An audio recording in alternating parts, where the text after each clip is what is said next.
This is the current best Indian T20 player. Why do batters do this before they go into bat? Can your eye be warmed up? Now see what he does next. See this, look at this. What is happening here? He's clearly doing something to his eye and his brain. So as a doctor, can you explain the biology behind this? What he's trying to do, the same thing you see a lot of F1 racers also do. Their reaction time. He's building his reaction time. So that is a very important thing. And we look at him playing with the ball. That means there's something called acclimatization. So what he does is he works on acclimatization to how the ball is coming. So he's warming up his Senses, especially his eyesight, eye and brain, everything. to go in and bat. Go in and bat. In the world of cricket, there's often this thing about flow state. When a batter has already scored a lot of runs and it seems like every ball is just being hit way better than normal. Like where bowlers can't get him out. Kohli enters this flow state a lot. Anyone who's actually scored a century has entered this flow state. So on one level, they're training it all the time. On the second level, we see Abhishek Sharma, Sai Sudarshan doing these eye exercises.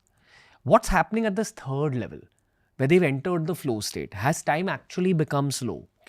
See, you just gave this part of the answer about the special forces.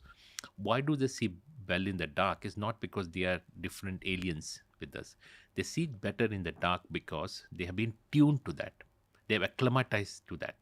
Because every day you work in the dark, you become more acclimatized. Your brain, it's like a frequency illusion. Brain thinks this person, make him night owl, make him tune his brain to that.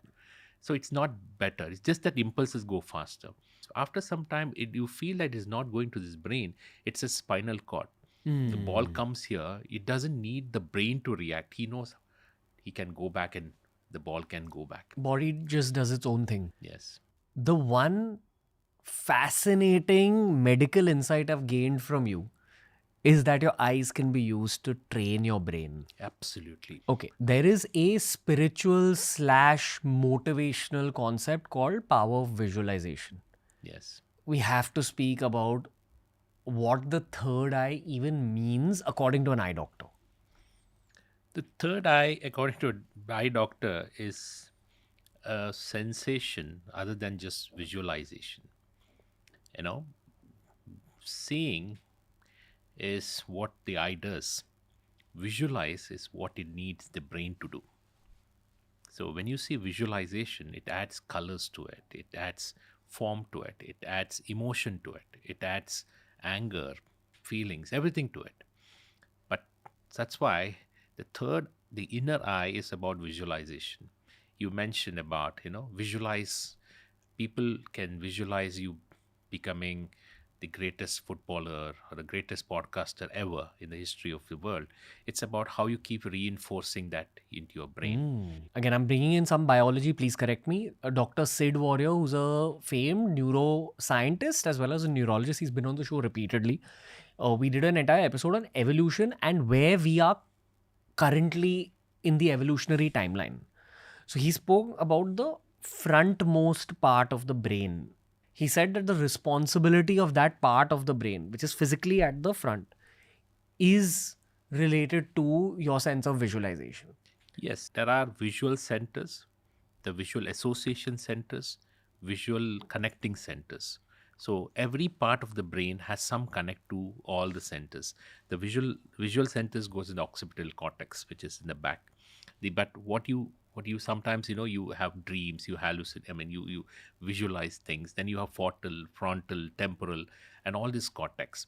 And these things add, like I said, whatever you see is just a pixelated image if you don't add emotions to it, if you don't add colors to it, if you don't add. So that's why we need all those centers to help you. What do you mean pixelated image? For example, if somebody has never seen a cup, he just looks at the cup and he doesn't know what it is.